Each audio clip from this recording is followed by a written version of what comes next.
I think maybe the worst thing about this quarantine is that you find new and creative ways to spend money because you got so much time just like looking at Amazon, looking at half price books, looking at things like that that you can earlier this week I was looking at a book series I don't have on my schedule the next 2 or 3 years and almost bought it. And I was like, what are you doing? You can spend that money on a really overpriced camera, right?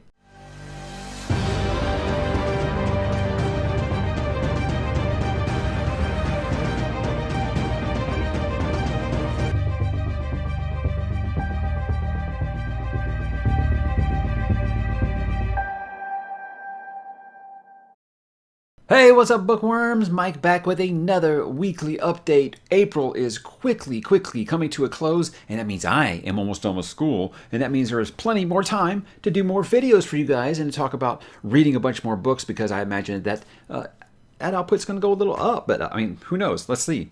Lots and crazy things going on right now. I do mention I'm almost done with school. I got 2 more weeks and I'm done with school forever.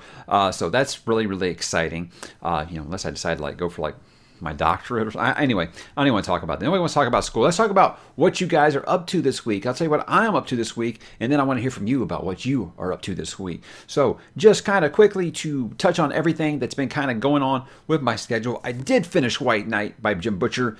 The review for that will probably be up sometime early next week. I kind of wanted to let it marinate for a couple of days, because get this out front, guys. I have told you I don't think that there's been a bad book in this series yet, and I by no means think that. I just think this was the first one I just didn't kind of lose myself in, and I think that's why I was like, okay, instead of just kind of plowing right through it, I think that I need to kind of slow down, take a quick, a little week break. So basically, I'm going to pick this back up in May with the next 3. That's Small Favor through Changes. And I know Changes is the one where everybody's like, yeah, you're going to lose your mind. So that'll be in May. And then in June, I'll hit the last 3 leading up to the release of Peace Talks in July. So if you're looking for Dresden Files content to hold you over until then, there's plenty of it on the channel here. You really can't miss it.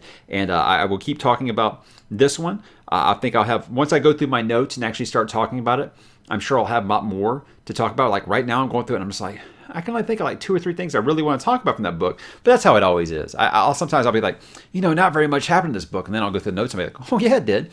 So again, by no means am I saying this was a bad book. It was one of my, I don't know if maybe I just needed a break because I was reading them so fast. And that happens with just about any series out there. I mean, even when I was reading First Law the second time, I was like, okay, I want to break it up, one a month, because I felt like I was just kind of getting overexposed to a certain world. And that's just one of my quirks, You folks who know nothing about breaking it up, because you guys were mad that I didn't read 14 of these in a row, I did finish Towers of Midnight, and I did my review for Towers of Midnight.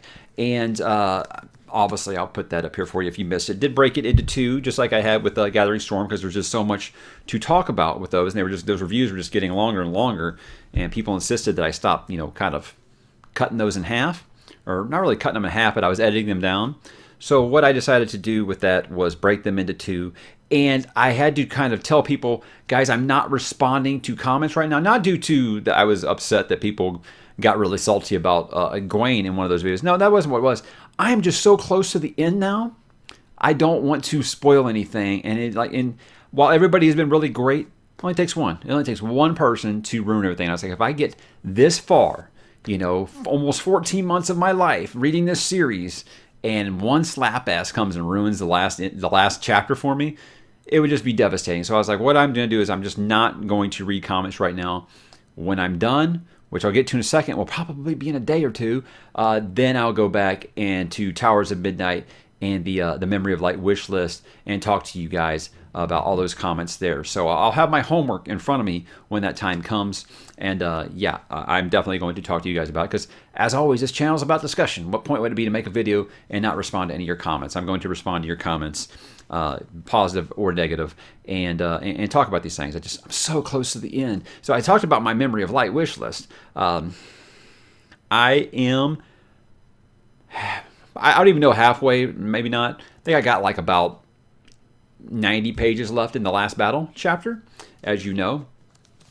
almost to the end. I started last night, almost finished, or I was gonna finish, but I was getting to the point where I was starting to snooze sleep. Sorry guys, I'm old, and I was starting to snooze, and I was like, I don't know if you know what snooze sleeping is. It's where you'll be falling asleep after about every paragraph, and you'll wake up and you'll be like, okay, let me go back, and then you start to be like, what was I reading? I didn't want to do that because this chapter has been amazing. This book's been amazing. It really, really has. Even characters that I've said I've had problems with, the way that they've been written, every single one. I've loved everyone in this book. It has been a perfect capper, and unless these last 200 pages just completely shit the bed, and from what I understand that doesn't happen, I don't see any way this isn't going to be in my top third of Wheel of Time books, because I am having a blast right now. I'll be like, this last battle, oh my god, this is amazing, and then I'll also be like, oh, another character died. Damn it. That's kind of where I'm at right now. So I'll get more into it when I do my Memory of Light review, but just know that I was kind of talking about this on the Discord today, that before I started the last battle chapter, I would show my wife, and I put her hand on my chest. I thought she could feel like my heart was like pounding and like my hands were shaking. Guys, that's not her hyperbole. That's how nervous, excited I am about the end of this series. And I think that this is the first time since the Deathly Hallows that I probably have been that nervous excitement about the ending of a series. So so all the people who sometimes just think that I don't think that Wheel of Time is like the greatest thing ever, guys, I think this is an amazing series. So obviously I'm very, very attached to it. It's just, when you're forced to put the review goggles on for these things and you nitpick stuff, and you have to, because I don't just want to be a person who comes in here and just tells you everything's amazing, everything's perfect. So it might seem like that. This series is wonderful. I just want to make sure everybody still knows that I think that this series is wonderful. So I am very, very nervous to get to the end, and nervous for some of my favorite characters for sure. And that's kind of where I'm at with A Memory of Light. I have 2 major papers due at school next week, so I'm hoping, but it's my last 2 papers ever. Anyhow, so I was kind of hoping I could knock it out this weekend, but this is when I don't want to be interrupted. So I'm waiting, kids are in sleep, that kind of thing, and reading then, so I won't be getting interrupted, because these are the big moments. The last thing I want is being interrupted for, Dad, do you know where the remote is? Or, oh, he took my toy, or how kids can be, right? It's never important, but they got to make sure that you come and, play judge and jury for them, and I just want to be executioner. Moving along, guys, I talked last week in my weekly update about how much I just still don't understand why I'm buying all these books by John Gwynne when I haven't read a single sentence from his stories. I now own 7 novels by John Gwynne, and that is all based off of what others have told me. But I'm very excited to say, guys, this starts next week. As soon as I finish Memory of Light, I'm finally starting Malice. That's book 1, and The Faithful and the Fallen. And what I want to see is, if any of you guys want to jump on this with me, man, I'd love it. Join the Discord server. The link's in the description down below. And I actually opened a thread to talk about Faith and Fallen. I got a couple of people that said they're gonna hop on at the same time as me. Lots of Song of Ice and Fire comparisons in these, and I know that a lot of things started jumping on that. I even saw Rage of Dragons was it's Gladiator meets Game of Thrones, and it wasn't. It wasn't at all. From the things that I've heard about this is very, very Song of Ice and Fiery. And at this point, someone's got to write Song of Ice and Fire books, right? And so if this is the man that does it, I'm willing to jump in and find out. But I just, so much excitement. This is the most excited I've been for a new series since Wheel of Time last year when I started that. So very excited. I think that you can get the whole paperback box set for $35, I think, on Amazon. I believe that the Kindle one's even cheaper if you'd rather go that route. But if you guys are interested in doing that, we are going to be kicking off reading The Banished Lands next week, and I just could not be more excited. I mean, these are big old meaty bastards too, so lots of good times ahead, I hope. I did bring up that that I feel like I'm not sure that people know how much Wheel of Time has meant to me. But the thing is when you start talking about legacy, for me, it takes a little bit of time, for something to really sink into its legacy. It's hard to place stuff in something like a top 10 when you're still reading it and or if you just finish it. It's hard to do that because then you deal with fighting nostalgia versus recency bias kind of thing. And what I'm talking about is I did my top 10 fantasy series. That was voted on by you guys. That's what you guys wanted to hear me talk about. And very good traffic, lots of good comments, a lot of thumbs down because I didn't have Wheel of Time #1. Spoiler, I think, but that's okay. Look at that thing there and tell me that any of those series are bad. It's a thing where I talk about when you get to your top 10, it's not like anything on that list is going to be terrible. I feel like I've read enough fantasy series at this point to where there isn't no throw-ins to fill out a top 10 in there. So, there's a couple of series I feel like could go up or down. There's room for other series to enter that top 10 and a couple other drop out or whatever. But like the first 8 or 9 are pretty locked in. It's tough to think that those will ever change. Well, maybe. You'll see. If you didn't watch that video, see what I'm talking about. But I thought it created a lot of good conversation, asking you guys what some of your favorites are. Lots of series coming up in there that either I haven't thought about in years or I've never even heard of. Like a lot of people brought up Redwall, and I forgot all about Redwall, man. God. I mentioned how much I love Narnia in that video. And a lot of people were surprised that I mentioned Narnia and Harry Potter because I think it's like a lot of, older booktubers are always just try to be kind of snobbish, like, oh, well, that's just stupid kids literature or whatever. I think that nostalgia is a huge part of a top 10 list because, the things that you grew up reading are obviously going to leave an imprint on you, right? Like a lot of people told me, oh, I prefer Percy Jackson to Harry Potter because I'm younger than you and I grew up with Percy Jackson, not with Harry Potter. And I get that. I get it. So the fact that I brought up Narnia in there makes me think that you guys got to understand that I like some of these things that you might not consider because I talk so much about how much I like grimdark. You don't understand that I have stuff. I was a kid once too. I was innocent and bright-eyed and bushy-tailed or whatever, but there's lots. I feel like there's enough mix of new stuff and classic stuff in there for everybody. As always, with a top 10 list, in my opinion, there's no wrong answers. It's just my opinion, and I want to know what you guys are. So drop in there. Let me know what your top 10 are because I love that conversation. And talking about Redwall just made me think about when I loved Narnia, and I went and I checked out Redwall after that. It just made me think, hey, this is like Reepicheep's extended family, right? So really, really cool stuff. I haven't read Redwall in forever. I think my wife has them all on her Nook, and she was reading a bunch of them again. Just good kid stories that I think that might be excited to kind of read some of those to my kid. I don't know. I've got Harry Potter and then Percy Jackson to read to my kid, and I think Percy Jackson's like up to like 22 books or something now. So we'll read the first series with them and see how that goes. But yeah, lots of stuff going on there. Very, very exciting, and I'll be doing a nice little compliment video for the top 10 fantasy series. It's going to be more series that I haven't read and I want to read. And I know that might sound kind of like a rehash of a thing, but when you ever start talking about like your top 10, you're immediately going to get people being like, what about this, and this?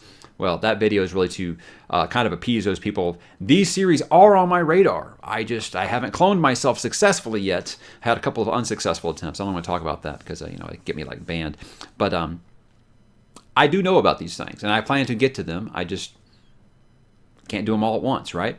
What else? I did say about Faithful and the Fallen is that if I do have time this week, I am going to try to do a why you should read for it because I do feel like enough people are interested, but they're just like, I don't know anything what it's about. Can you explain it to me? I'm like, I barely know what it's about, so I don't want don't want to be spoiled, but I'll do a little bit of research about what it's about and talk to you guys about it. Maybe that'll convince more of you guys to jump on board with me. Okay, I mentioned in my cold open about camera shopping. I think the biggest criticism that I ever get on this channel, besides you don't like a Gawain or something like that, is I wish you had a better camera. And I used to tell these people all the time, look, I wish I had a better camera. Okay, yeah, I'm still using a Logitech webcam. Okay, because this is just a hobby for me. This isn't anything I do as a job. This is just a hobby. So I was like, I'm not going to go out and lay 5, 6, 7 bills on a camera, right? I was like, you guys want to donate to the Kickstarter? Hey, I'll appreciate that. Well, unfortunately, nobody did that. But I did decide, okay, this looks like it's going to be something that can stick around a while. This isn't just Wheel of Time fans. I feel like I got enough people here that appreciate my non-Wheel of Time content that they're going to stick around after I finish Wheel of Time. So I decided, okay, you know what? I've saved up a little bit. I've gotten just about all the books that I need for right now. So I started researching cameras. And the thing is I feel like there's so much if you go on like YouTube or Tech Radar, any of those websites like that, all it's going to do is have people telling you why this camera is the best, and make sure you hit my affiliate link, to purchase it. Because this is just people wanting their earnings. I'm not saying that they aren't being honest. I'm just saying, like, I don't know them. I don't feel like I can trust them. So earlier this week, Murphy Napier, I'm sure you guys know who she is, very clearly if you know who she is. That's my personal favorite booktuber, and it was even before all this. I've said that before. You can go in the Discord and look it up. Anyhow, she had reached out to me about how funny she thought it was that our feelings on a specific event in the Gathering Storm and the Wheel of Time were like complete opposites. And we said that's what's great. That's what's great about that series, is there's so many characters that other people are going to feel differently about, and that's what makes it just so fantastic to talk about. And she also talked about like how her she's rereading Dune and she's really enjoying it, and I just thought that was wonderful. So I went into this idea of, well, you know what? Her videos always look so beautiful. I'm going to ask her what kind of camera she uses. I'm pretty sure it's like some, $4,000 camera or something like that, right? And she actually responded to me and talked about things. And it turns out her husband is a professional photographer, and he left me like 4 voice messages telling me, ideas that he thought that I would like.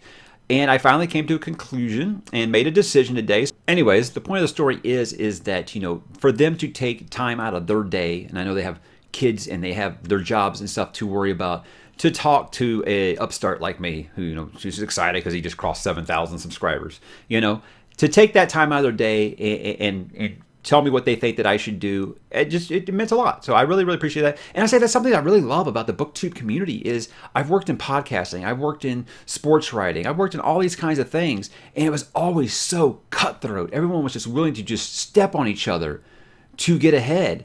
And the booktube community is just so inviting. Everyone, there is competition between like the fans of the channels or whatever, but I have had nothing but positive experiences with the larger booktubers and the small. I think everyone has just been wonderful, and I feel like they lift each other up, and that's just great. It's what I love about doing this, and that's why it's been over a year I've been doing this, and I just love it more and more. But really, the whole point was I just want to tell Murphy, thank you. If you guys for some reason aren't subscribed to Murphy, do that. She is the last subscription I have, but even if I don't have time, I find time to watch her videos each day. So really awesome that she's such a swell person on top of that, right? So yeah, obviously the new camera, I just purchased it today. It won't be here until maybe next week. Who knows? Shipping times are all screwy right now with the whole quarantine. But we'll talk about that. I don't know if I'll do like an unboxing or anything like that, like I did with the Kindle or whatever. But I'll probably make a video about it, since I made one about the light and I made one about the Kindle. Just because I like to keep you guys updated on these kinds of things. So we'll save this video for then. Not a ton of TV talk to you guys about this week. Like I said, if I wasn't doing this or I wasn't reading Wheel of Time, it was school. It was school kind of taking over all the TV time. We watched a couple episodes of Dark Season 2, which is just, if you guys aren't watching that show, man, and you really want to make your brain do a workout, recommend for sure. And we watched a few more episodes of Outlander. Still enjoying it quite a bit. We're almost done with Season 1 or whatever. I can understand some of the complaints about it, but it's by no means, going back to that video I had about can guys watch it, it's by no means just a show for the women's. It's got plenty of stuff that the dudes will like too. I really think it's a good show to watch with a partner or spouse. It really, really is. And you know what? It might get some of y'all with a little tingle in your bottom. So there's a bonus there too, right? But I do have some movie talk to you guys about, because do you have a moment to talk about our Lord and Savior Frank Herbert? Because guys, we got the set photos, or I guess the just the first actual stills from the movie that's coming out. Or I still think it's getting delayed. I don't see how. I mean, the movie's been shot; it's in the can, but there's post production and stuff like that, and you think, okay, they can still keep working on that. I don't know. It depends on how long this whole lockdown lasts. Right now, it's still scheduled for, I believe, in Christmas time. I just see it moving till the summer of 2021. And I've had a lot of people ask me, are you going to react to these photos or whatnot? Look, I was super excited about the photos. I'm not going to sit here and talk about each individual photo and what each one of them are or whatever. I could do that. I just don't think I'm gonna. I haven't even started my Dune talk on the channel yet. Of course, I'm going to. I said I was kind of saving it up from when the movie got closer or whatever. Now that we're starting to get actual first real looks at some of these things, People want to hear me talk about it, and I can talk about them. I'm just going to kind of keep it somewhat light because what I've said from day one is that I trust Denis Villeneuve. Denis Villeneuve. I say his name different every time. I trust him as a director. I feel like he's my favorite director working right now. Him, Chris Nolan, and Quentin Tarantino are my take my money. I don't even care what they put out. I'm going to see it. I feel like they've earned my money at this point, no matter what it is. So I've said from then that I trust him. He is called Dune his dream project. He loves this book with a passion. So I believe it's going to be done properly this time. There have been a couple, and here's the thing, is I don't want Dune to turn into what Star Wars and Star Trek has, where people who don't even care about it are just trying to rile up fans by saying that something is racist, something is misogynist, something is stupid like that.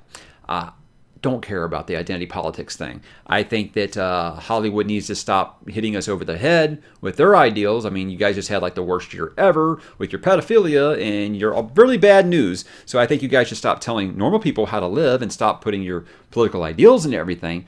But I don't feel like that's happening here because he's such a big fan of the book, and I just don't see him letting that happen. Talking, of course, about them gender and race swapping Liet Kynes.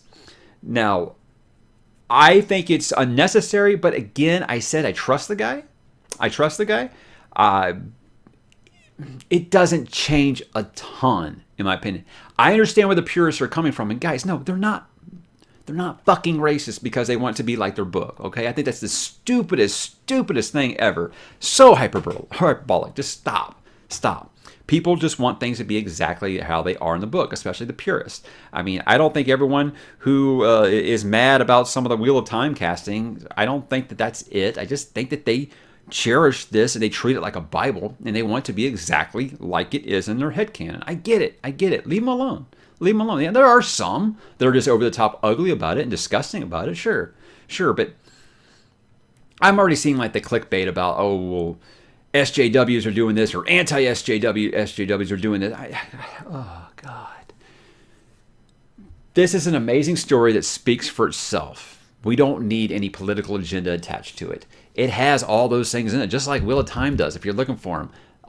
Global warming people, you'd probably love this. Lots of stuff about the ecology in there. Lots of stuff. So I think that there's room for stuff like that. But the people that are already attacking the fan base, did you guys not learn anything with Star Wars? Do not attack the fan base. Do not call them toxic. Do not call them man babies or whatever. That's just such a bad idea. Such a bad idea. And I need this movie to succeed. You look at Blade Runner 2049. People that saw it thought it was wonderful. Problem is, not that many people saw it. This movie is only part one of two that are planned for this book. And if you guys don't pay to go see it, there might not be a 2. And we're never going to see Children of Dune, and I'm never going to see people's heads explode if they adapt God Emperor of Dune. So I need people to go see this. So stop with the clickbaity garbage. Stop with attacking people. I want casuals and longtime fans to go see this movie so we get to see the rest of Denis' vision, because I think it's going to melt your brain like Lord of the Rings did or like Star Wars did back in the day. It's going to really, really open people's mind.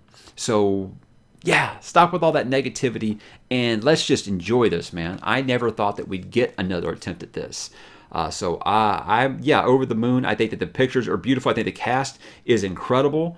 I know everybody, even in the Doom fandom, that liked most of the castings, hated the Jason Momoa one. I think he looks awesome as Duncan Idaho. So, okay. I don't see any problem with any of these castings whatsoever. Liet Kynes, probably not the way I would have went. But again, it's not like it's a deal breaker for me. Lots of things I've got like that. I'm more upset about the Larry Underwood casting on The Stand than I am about that. And, again, this book is my Bible. So you would think, oh, you're just going to be mad. I have always said, I don't care about you changing things like that as long as you don't change the story. Now, if they change Paul into Paula, sure, I'd probably have a problem with that.